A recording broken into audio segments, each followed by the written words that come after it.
రైతాంగానికి ఇస్తారు. ఈ సమగ్ర వ్యవస్థలో ఫామ్ పాండ్స్ చుట్టూ 3 రకాలు తయారు చేశాం. దీన్ని మీ కలెక్టర్ గారు తెలియజేస్తారు. ఇది మీకు డీటెయిల్ చెప్పి మీకు నాకు ఇంకొక సందర్భంలో అందరూ చెప్తాం. ఈ ఫామ్ పాండ్ చుట్టూ ఒకటి చిన్నపాటి కోళ్ల పెంపకం కావచ్చు, ఆవుల కోసం గోకులాలు కావచ్చు. మనం దాదాపు 18,500 గోకులాలను మనం ప్రారంభించాం, చేసేసాం. అలాగే షెడ్లను ఏర్పాటు చేయడం ద్వారా రైతులకు ఆదాయాన్ని పెంచే విధంగా ఈ మోడల్ రూపుదిద్దుకుంది. ఇది పాలేకర్ మెథడ్ ఆఫ్ మన వ్యవసాయ పద్ధతుల ద్వారా ఇవన్నీ పనిచేస్తాయి. అందుకని దాని ప్రకారం పశుపోషణ అనేది చాలా అవసరం. ఇది ఈ పశుపోషణ షెడ్లో భాగంలో సోలార్ ప్యానెల్ని అమర్చుకోవచ్చు. సహజ ఎరువులు, గోమూత్రం, గోమయం సహజ ఎరువులను ఉపయోగించవచ్చు. వ్యవసాయ ఖర్చులను తగ్గించుకోవచ్చు. ఈ రాళ్లతో ఉన్న నేల నిజంగా జీవం పెరగాలి అంటే మనకి సహజ మన గోమాత ద్వారా వచ్చే ఈ గోమూత్రం కావచ్చు, గోమయం కావచ్చు, నిజంగా దాన్ని సారం పెంచుద్ది భూమిలో. అందుకే దీనికి అనుసంధానం చేశాం.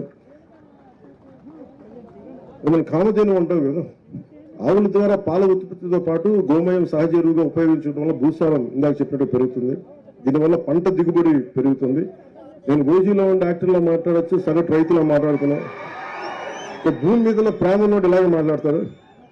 సో పాల ఉత్పత్తితో పాటు తోటల పెంపకం, చేపలు, కూరగాయల ఉత్పత్తి వంటి వివిధ ఆదాయ మార్గాలతో రైతులకి ఒక వ్యవస్థలో ఎక్కువ లాభం పొందేలా ప్రణాళికని రూపొందించాం. ఈ ప్రాజెక్టు వల్ల నీటి వనరులు పెరిగి వ్యవసాయాన్ని మెరుగుపరిచే అవకాశం ఉంది. ముఖ్యంగా గ్రామీణ యువతకి మనం ఉపాధి అవకాశాలు లేవు నేను ఎప్పుడు వెయిట్ చేయలే. నాలాంటి వాడికి ఎలాంటి నేను కష్టపడి ఎలాగ నేను ఏమనుకునేవాడు, నా పెద్ద ఉద్యోగం నాకు ఉపాధి లేనప్పుడు సినిమాలో నాకు ఎవరు ఇవ్వలేదు అవకాశాలు. నేను మా ఇంట్లో చెప్పా, మీరు నాకు ఇస్తే నాకు చెప్పండి, నాకు చేయకపోతే నేను వదిలేసి నేను వెళ్ళి ఏ ఉద్యాన శాఖలు చిన్నపాటి ఒక ఉద్యానాన్ని పనిచేస్తాను, ఒక నర్సరీలో పనిచేస్తాను, కాయ కష్టం మీద పనిచేస్తాను. ఆ మైండ్ ఆ మానసికంగా సంసిద్ధత ఉన్నవాడిని.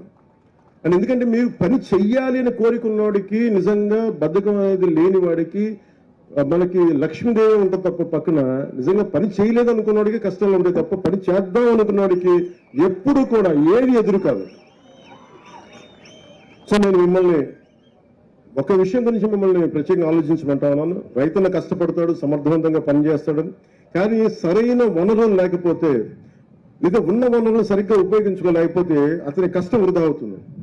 అందుకని ఈ ఫామ్ పాండ్ ప్రాజెక్ట్స్ ద్వారా, నీటి కుంట ప్రాజెక్ట్ ద్వారా రైతులకి నీటి సమస్య తీరుతుంది, పంట దిగుబడి పెరుగుతూ ఉంది, రైతులకి ఆదాయం పెరుగుతుంది. గ్రామాల్లో అభివృద్ధి అంటే కేవలం రోడ్లు, భవనాలు కట్టడమే కాదు, ఇది యువతకు కూడా ఉపాధి లభించాలి, రైతన్నలకి అభివృద్ధి సాధించాలి, ఆర్థిక వ్యవస్థ బలపడాలి అని ఈ పథకం ద్వారా రాష్ట్రంలోని గ్రామాలు స్వయం సమృద్ధిగా మారుతాయి, రైతుల జీవితాల్లో కొత్త వెలుగులు రావాలి. ఇదే నారా చంద్రబాబు గారి నాయకత్వంలో, ముఖ్యమంత్రి గారి నాయకత్వంలో ఈ రాష్ట్రం కోరుకుంటుంది. రైతుల జీవితాల్లో కొత్త వెలుగులు రావాలి. ఇది మా ఆశయం, ఇది టీడీపీ ఆశయం, భారతీయ జనతా పార్టీ ఆశయం, జనసేన ఆశయం. నీరు నిల్వ భవిష్యత్తుకు బంగారు బాట అన్న సంకల్పంతో రైతుల అభివృద్ధి కోసం ప్రభుత్వం కృషి చేస్తుంది. మనందరం కలిసికట్టుగా ముందుకు తీసుకెళ్లి ఈ గొప్ప సంకల్పాన్ని విజయవంతం చేద్దాం.